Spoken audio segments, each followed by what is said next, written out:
She was 19 and owned nothing but the clothes on her back and a small, carved bird in her pocket. Her uncle had given her $20 and pointed her toward the road, a quiet dismissal that felt colder than any shout. And with that $20, she bought the deed to the useless, rusted-out water tower at the edge of Red Hollow, a joke of a property that earned her nothing but pity and scorn. But what nobody in that town knew was that sealed inside the great iron tank was a secret, a chamber left by a man long dead, and that secret would change her life and the town forever. Settle in and let us know where you're watching from tonight, as we tell the story of Clara Whitfield. Clara Whitfield grew up in the quiet, precise world of her father's workshop. Thomas Whitfield was a watchmaker, a man who measured his life in the steady tick and tock of a well-made escapement. Their small home behind the shop smelled of mineral oil, brass shavings, and the faint, clean scent of the alcohol he used to clean the delicate clockworks. While other girls learned stitching and baking, Clara learned the names of tools that sounded like poetry. The staking set, the depthing tool, the mainspring winder. Her hands, small and steady, became accustomed to the feel of tweezers handling a hairspring no thicker than a spider's silk, and the patient pressure required to set a jewel into a bridge. Her father was a quiet man, his love expressed not in grand pronouncements, but in the way he would guide her hand, his calloused finger gently correcting the angle of a screwdriver. He taught her to see the world as a series of interconnected systems, a grand and intricate machine. "Everything has a purpose, Clara," he would say, his voice a low murmur against the backdrop of a dozen ticking clocks. "You just have to be patient enough to find it." He taught her about pressure and leverage, about the transfer of energy, and about how the smallest gear could drive the largest wheel. He taught her to listen for the wrong sound, the subtle friction that signaled a coming failure, and to respect the integrity of a well-designed structure. Her mother had passed from a fever when Clara was only 6, a hazy memory of a warm lap and a soft song, leaving Clara and her father a quiet, self-sufficient unit of two. On her 10th birthday, he had given her a small bird, carved from a single piece of basswood. It wasn't a perfect carving. The wings were a little uneven, the tail slightly askew, but he had spent a week of evenings on it, and when he placed it in her palm, its weight felt like a promise. It became her most treasured possession, a small, tangible piece of his patient, focused love. Then, a year ago, a sickness had settled in his lungs, a slow, rattling decay that no medicine could fix. The doctor's visits and tonics consumed their meager savings, and Thomas Whitfield passed away, leaving Clara an orphan at 18. Her father's brother, Arthur, took her in. Arthur was a man of commerce, the proprietor of a bustling dry goods store in the next town over. He was everything his brother was not, loud, impatient, and a firm believer that the only value in the world could be recorded in the black ink of a ledger. He saw his brother's life as a failure, a foolish waste of time spent on useless trinkets. He saw Clara as another of his brother's debts, a mouth to feed, a line item in the column of his losses.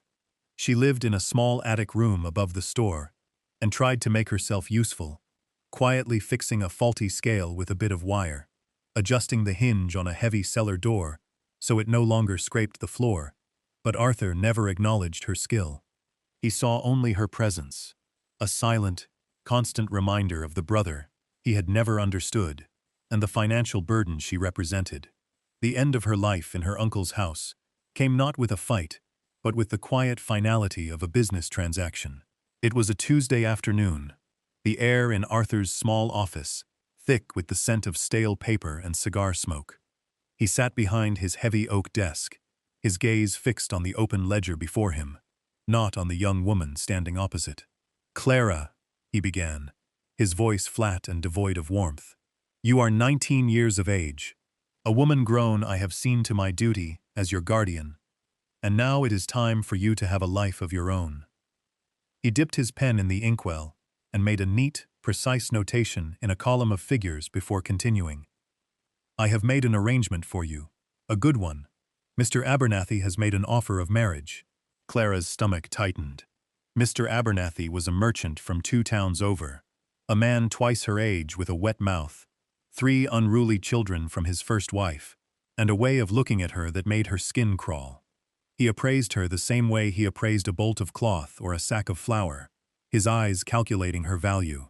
"He is a man of some means," her uncle continued, still not looking at her. "He has a good house. You will be provided for. You will have security." He presented it as an act of generosity, a final kindness to settle his account. Clara stood perfectly still, her hands clasped behind her back. She could feel the smooth wood of the carved bird in her pocket, a silent anchor in a churning sea. She thought of the life he was describing. Mr. Abernathy's house, his children, his heavy hands. It was not a life. It was a cage, polished and furnished, but a cage nonetheless. "Is there another choice?" she asked, her voice barely a whisper, yet it cut through the stuffy silence of the room.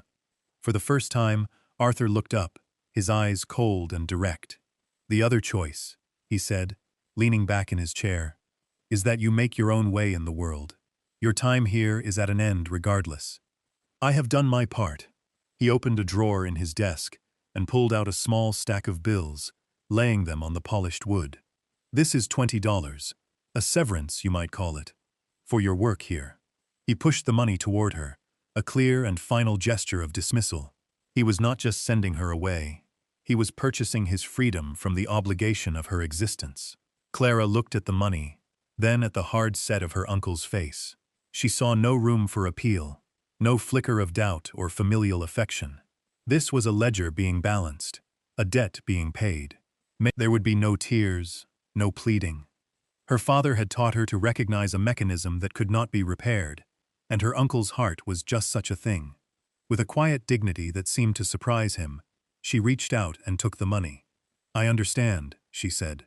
An hour later, she was in her small attic room, packing her few belongings into a canvas satchel.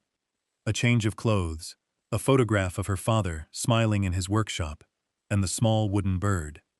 She closed her hand around the carving, one last time, before tucking it deep into her pocket. She walked down the stairs and out the back door of the store without another word, leaving behind the only home she had known for the past year, stepping out into the vast, uncertain world. She walked west, away from the town where her uncle lived, and toward a horizon that offered nothing but distance. The sun was hot on the back of her neck, and the dust from the road coated her worn boots and the hem of her dress. The $20 in her pocket felt both like a fortune and like nothing at all, a fragile buffer against a world that had no place for her. She walked for 2 days, the landscape shifting from sparse farmland to the high, arid plains that stretched out under an immense and indifferent blue sky. She slept one night, curled in a dry arroyo, the stars a cold, distant canopy above her, and bought a loaf of bread and a wedge of hard cheese at a lonely crossroads store, the purchase making a significant dent in her small funds. On the 3rd day, she saw the town of Red Hollow. It appeared first as a smudge of brown and gray in the distance, a place that seemed to be holding on by a thread. As she drew closer, she saw it was a town of forgotten things. The buildings were weathered to a silver gray, their paint long since scoured away by wind and sun. The single main street was wide and dusty, populated by a few listless souls who moved with the slow, weary pace of people who had given up on expecting anything better. It was a place where things ended up, not where they began. And at the westernmost edge of the town, standing on a small, barren plot of land, was the water tower. It was a skeletal giant, a monument to a time when the town had perhaps held more promise. It was made of iron, and rust ran down its sides in long, weeping streaks of orange and brown, like a map of all the storms it had endured. The great cylindrical tank sat high atop 4 spindly legs, a silent, brooding presence against the pale sky. Most people, Clara knew, would see it as an eyesore, a piece of junk, a symbol of decay. But as she stood looking at it, her father's lessons stirred within her. She saw not just rust, but a structure. She saw the elegant geometry of the support legs, the logic of the cross-bracing, the sheer, stubborn integrity of the riveted steel.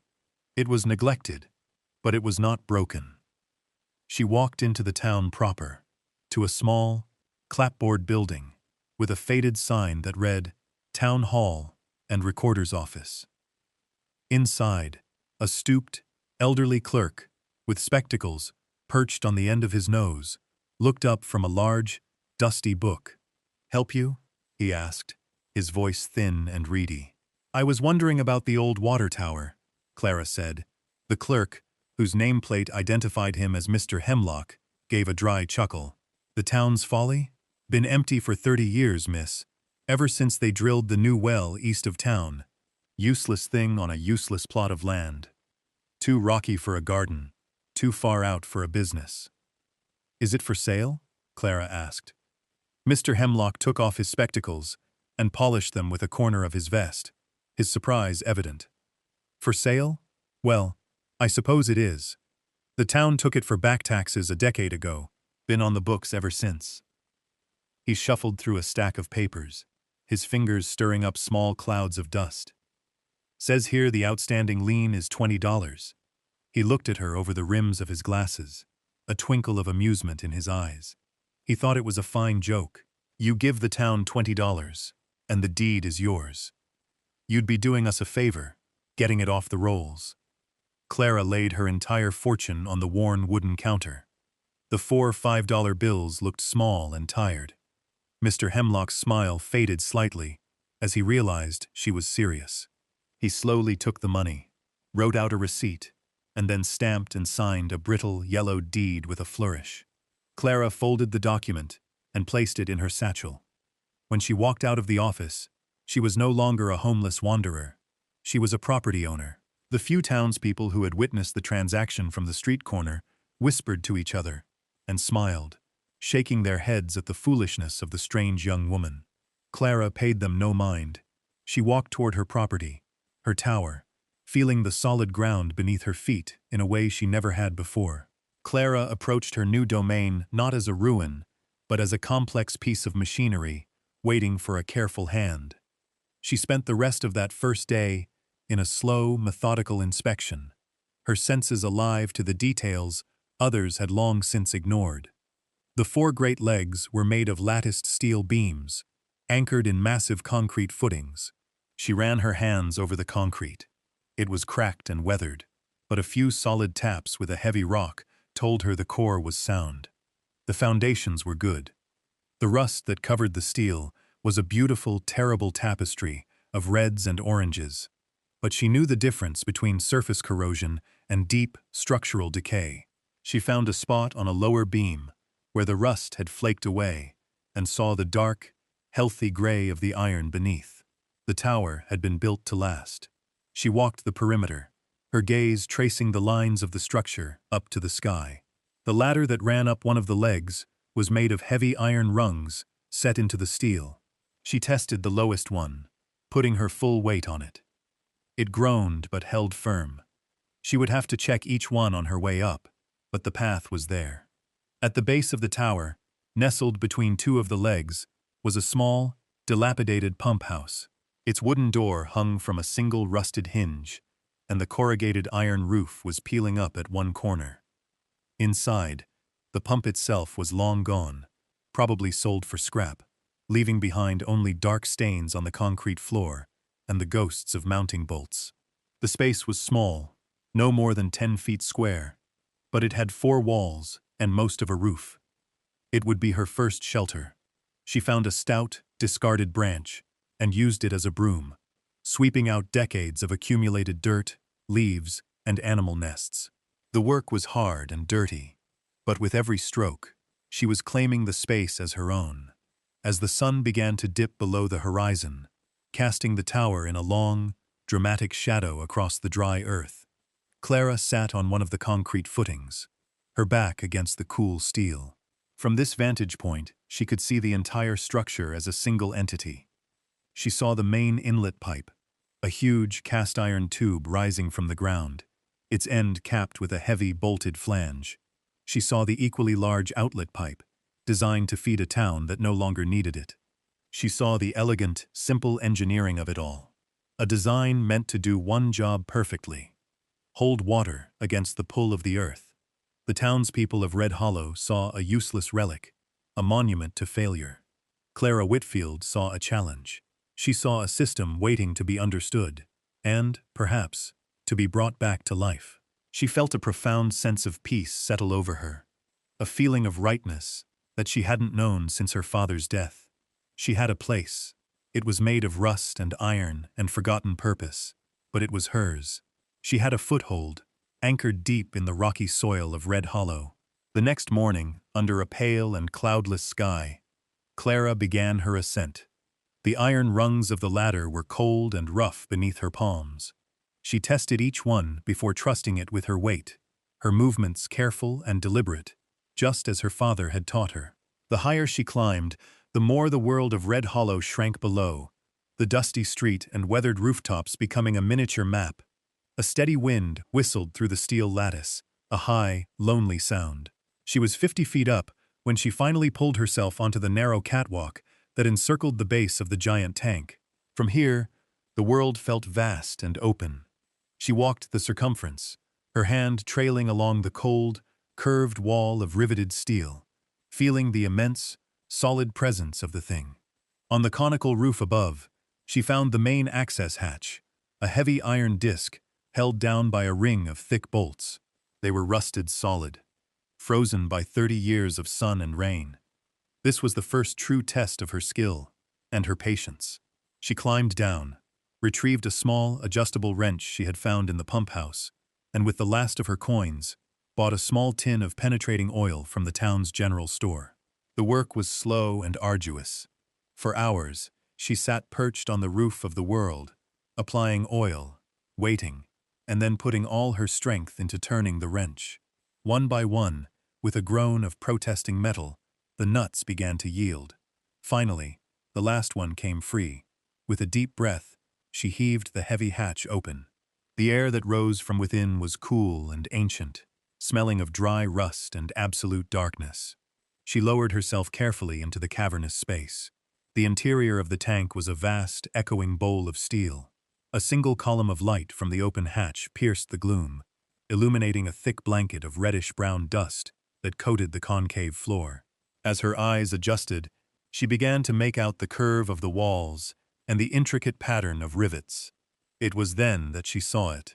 Across the vast curve of the tank wall, about 4 feet from the floor, was a section of steel plate that was subtly different from the rest. The seam was a perfect rectangle, and the rivet pattern around it was tighter, more precise. It was almost invisible, a secret hidden in plain sight. She ran her fingers over the faint outline. In the very center was a small, recessed square, no bigger than her thumb, a keyhole made not for a key, but for a specific tool. Her mind flashed back to her father's workbench, to the custom-made tools he had fashioned for unique and difficult jobs. She knew this was a lock, a mechanism of purpose and intent. She climbed out of the tank and back down the long ladder. In the debris around the pump house, she found a discarded length of hardened steel rod. She took it into her new workshop and, using a rusty file she'd also salvaged, began the painstaking process of shaping the end of the rod. For the rest of the day, she worked, filing the metal down, testing the fit in her mind, her hands remembering the lessons of her father. By late afternoon, she had fashioned a tool, a square-headed key. She climbed the tower again, her heart beating with a mixture of hope and trepidation. She slipped into the tank, crossed the dusty floor, and inserted her handmade key into the square recess. It was a perfect fit. She turned it. Deep within the wall, there was a heavy, satisfying clunk as a hidden bolt retracted. With a low groan of metal on metal, the rectangular plate swung inward on massive, silent hinges, revealing a dark, man-sized opening. It was a chamber, an airtight room built into the very structure of the tank. Inside, sitting on a low wooden shelf, was a heavy, sea-worn chest. It was not locked. With trembling hands, Clara lifted the lid. The chest was filled with neatly bundled stacks of old banknotes and several canvas bags that clinked with the heavy, muffled sound of coins. On top of it all lay a sealed tin box. She carried the box to the column of light beneath the hatch, and pried it open. Inside was a letter, folded and tucked beside a small, beautiful brass sextant and a silver locket. She unfolded the brittle paper and began to read. The script was the elegant, looping hand of another era. My name is Elias Vance. I was the engineer who designed and built this tower in the year 1888. This money is my life savings, the result of 20 years of work. I was cheated of my final payment by a corrupt town council and had to leave this place with nothing but the clothes on my back. I could not carry this, so I built this chamber, a secret place I hoped to one day return to. If you are reading this, then I never made it back. The money is yours, a reward for a keen eye and a curious mind. I lost my wife and daughter to fever years ago, and I have no one to leave this to. Use it to build a good life for yourself. Remember that a structure is only as strong as its foundation. Build a strong one. Clara sat in the silent, dusty tank, the letter in her hand, and felt a profound connection to the man she had never known. His story of betrayal, of quiet competence, of providing for a future he might never see. It was a story that echoed her own. It was a message of hope, left in a vessel of iron, a legacy, from one builder to another. Clara's first act was one of preservation, not proclamation. She carefully returned the chest to its hidden chamber, swung the heavy steel door shut, and turned her key, sealing Elias Vance's secret once more. She descended the tower with a single gold coin in her pocket, its weight a dense and solid promise. In town, she walked into the general store, run by a dour man named Silas Croft. When she placed the coin on the counter to pay for a sack of flour, a new hammer, and a box of nails, he picked it up, bit it, and stared at her with a new, calculating expression. The coin was real. Word in a town like Red Hollow traveled faster than a prairie fire. The strange girl who had bought the useless tower had money. The snickers and whispers of pity faded, replaced by a thick, watchful curiosity. Her rebuilding began not with the tower, but with the small pump house that was her home. She bought milled lumber, a pane of glass for the empty window frame, and a sturdy new door. For the work, she sought out Jebediah, a quiet, grizzled carpenter in his 60s, with hands as gnarled as old wood, but a reputation for honest, meticulous work. He was a man with more skill than employment. She did not simply hire him. She became his apprentice, working alongside him from dawn until dusk. She learned to measure twice and cut once, the right way to brace a frame, the clean, satisfying scent of fresh sawn pine. Jebediah, a man of few words, was impressed by her focus and her innate understanding of structure. He began to nod at her in the street, a small gesture of respect that was worth more than any coin. With her shelter secure, she turned her attention to the tower's true purpose: water.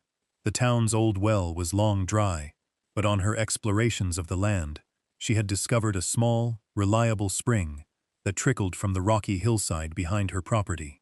The challenge was to move that water from the low spring up to the high tank.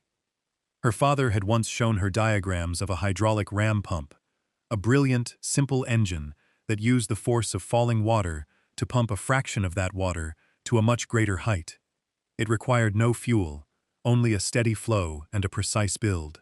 She spent her evenings in the lamplight of the pump house, sketching designs on sheets of brown paper, calculating flow rates and pressure differentials. For the fabrication, she needed a blacksmith. The town's smithy was a surprisingly young and powerful woman named Mary, her arms corded with muscle from swinging a hammer.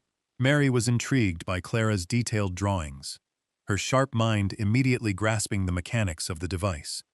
Together, they forged the pump's components from raw iron stock. Mary would heat the metal to a glowing orange in the forge, and Clara would be there to check the angles and dimensions, their partnership a rhythm of fire, iron, and steam. They were two women in professions dominated by men, and they found a silent, powerful camaraderie in the shared creation of a functional, beautiful machine. To connect the spring to the pump, and the pump to the tower, they needed to lay hundreds of feet of pipe. A local farmer, Mr. Olson, a man whose land bordered hers, had been watching her progress with a reserved interest. He had a team of strong mules and a heavy trenching plow. He approached her one afternoon, tipping his hat. "Looks like you're doing good work, Miss Whitfield," he said. He offered the use of his team and the labor of himself and his 2 sons for a fair wage. For a week, the Olsen men and their mules carved a neat trench through the rocky soil. A straight, purposeful line, connecting the source to the system. The day they pieced it all together was a quiet celebration of communal effort. Jebediah was there, as were Mary and the Olsens. Clara opened the sluice gate at the spring. Water rushed down the intake pipe, filled the pump chamber, and then, with a deep and resonant clunk, the ram pump began its cycle. A moment later, a second, heavier clunk echoed as the waste valve closed and the check valve opened. A steady stream of water, impossibly, began to flow up the long pipe toward the tank high above. A cheer went up from the small group. It was the sound of a heartbeat, a steady, powerful pulse, bringing life back to the heart of the iron giant. With the steady, rhythmic beat of the ram pump marking the passage of time, the great tank above began to fill, inch by silent inch. Clara's project and her place in Red Hollow began a slow and profound transformation. The water, she decided, was not just for her. The town was in the grip of a dry spell, and the new town well on the east side was sputtering, its output dwindling week by week. One morning, the people of Red Hollow awoke to find a new fixture at the base of the old water tower. Clara had run a secondary pipe down from the tank, fitting it with a simple, sturdy brass spigot set above a wide stone basin she and Jebediah had built. She made no announcement. The spigot was simply there, a quiet offering. The first person to use it was Sarah, Jebediah's wife, who arrived with 2 wooden buckets. She filled them with the clean, cool water, gave Clara a solemn nod of gratitude, and walked back to town. By noon, a small, orderly line had formed. The public tap became the new social center of the town's west end. Neighbors who had only ever exchanged passing greetings now stood together, waiting their turn, their buckets at their feet. They talked of the weather, of their struggling gardens, and they talked about the quiet, industrious young woman who had taken the town's most prominent piece of scrap and turned it into a source of life. Her name was no longer a curiosity. When she walked down the main street, people greeted her not as the strange tower girl, but with a newfound respect. "Morning, Miss Whitfield." It was a small change, but it felt momentous. She turned her attention inward, or rather, upward. She designed a living space for herself, within the vastness of the water tank. Below the level she intended to maintain for the town's supply, she framed out a small, 2-room apartment. Working with Jebediah, she insulated the walls against the cold of the iron and the heat of the sun. She cut 2 round windows into the thick steel, a difficult job that she and Mary the blacksmith accomplished with patience and a series of hardened chisels. The pump house became her permanent workshop, a place of tools and plans, while her home was a clean, bright nest suspended between the earth and the sky. Small rituals began to stitch her life into the fabric of the community. Mary started bringing a fresh loaf of her sister's bread every Saturday morning, and Clara, in return, helped the blacksmith organize her chaotic ledger of accounts. Mr. Olsen's sons would drop off a cord of firewood whenever they were cutting timber, refusing payment, but accepting a share of the water for their livestock. Sarah brought her a beautiful, hand-stitched quilt, its colors a warm defense against the cold winter nights to come. These were not acts of charity, but of exchange. The quiet, sturdy threads of a community, weaving itself together through mutual need and respect. The tower itself was transformed. It was no longer a skeletal reminder of a failed past, but a vital, functioning landmark. Its rusted exterior now seemed less like decay and more like the patina of age on a venerable and useful object. It was a symbol of ingenuity and resilience, and its water was a daily blessing. Clara's authority in the town grew not from the money hidden in the chamber, which no one knew about, but from her undeniable competence. When the pump at the town's main well finally failed, its mechanism seizing with a terrible shriek of metal, the town mayor came to her, hat in hand. Clara went to the well, listened to the machine, and diagnosed the problem in under an hour. She and Mary worked together to forge a replacement part, and by the next day, the town well was working again. She was no longer an outsider. She was Red Hollow's engineer, its problem solver. She had taken an abandoned structure and made it a foundation, and in doing so, had built one for herself. The wind against the high tower was a constant, low hum, a sound that had become as comforting and familiar to Clara as her own breathing. She sat at the small table in her room inside the tank, a cup of warm tea steaming in her hands. Through the round window she had so painstakingly cut and sealed, she could see the scattered lights of Red Hollow twinkling in the deep blue of the evening. It was a town that had first pitied her, then whispered about her, and had finally, quietly, made a place for her. Her gaze drifted to a simple wooden shelf she and Jebediah had mounted above her small desk. On it, 3 objects sat in a neat, straight line, a trinity of her past, her present, and her future. At the left was the little wooden bird her father had carved for her so many years ago. Its basswood body was worn smooth from the countless times she had held it in her pocket, a silent, constant connection to his patient hands and the quiet love of the workshop. It reminded her of his most important lesson: to look past the surface of things, to see the potential for function and beauty in what others had discarded. In the center sat the brass sextant left behind by Elias Vance. It was a beautiful instrument, a tool for navigation, for finding one's precise place in a vast and often trackless world. She thought of Elias, the man she knew only through a few lines of careful script. He was a kindred spirit, another builder who had been wronged by the world, but had left behind a legacy of hope, a secret provision sealed in a shell of iron. He had found his own way to build a foundation for a future he would never see. To the right of the sextant was the small silver locket from his chest. Weeks ago, she had finally worked up the courage to open it. Inside, protected under a tiny circle of glass, was a faded, miniature portrait of a woman with kind eyes and a small, serious-looking girl with a ribbon in her hair. His lost family. It reminded her of the single, cracked photograph of her own parents that she kept in her satchel. She saw the connection then. 2 men, separated by decades, who had built things not for glory or for wealth, but to protect and provide for the people they loved. She thought, for a moment, of her Uncle Arthur. The memory brought no anger, only a quiet, distant sadness. He lived a life measured in profit and loss, his vision so narrowed by his ledgers that he was blind to the value of a person's skill or the potential hidden within a mountain of rust. He had given her $20 to be free of her. With that $20, she had purchased a world. She looked around her small, warm room, the lamplight glowing on the pine walls. Far below, the steady, rhythmic clunk-clunk of the ram pump was a gentle, reassuring heartbeat. Above her head, the immense weight of the water in the tank was a silent, heavy presence, a responsibility, a resource, a promise she kept to the town every day. She had built a home, not on the ground, but in the sky. She had built a life, not from what she was given, but from what was left behind. Clara Whitfield was 19, and had been cast out with nothing but a carved bird and $20 to her name. She spent it all on a rusted water tower that everyone said was worthless. It was the best $20 she ever spent.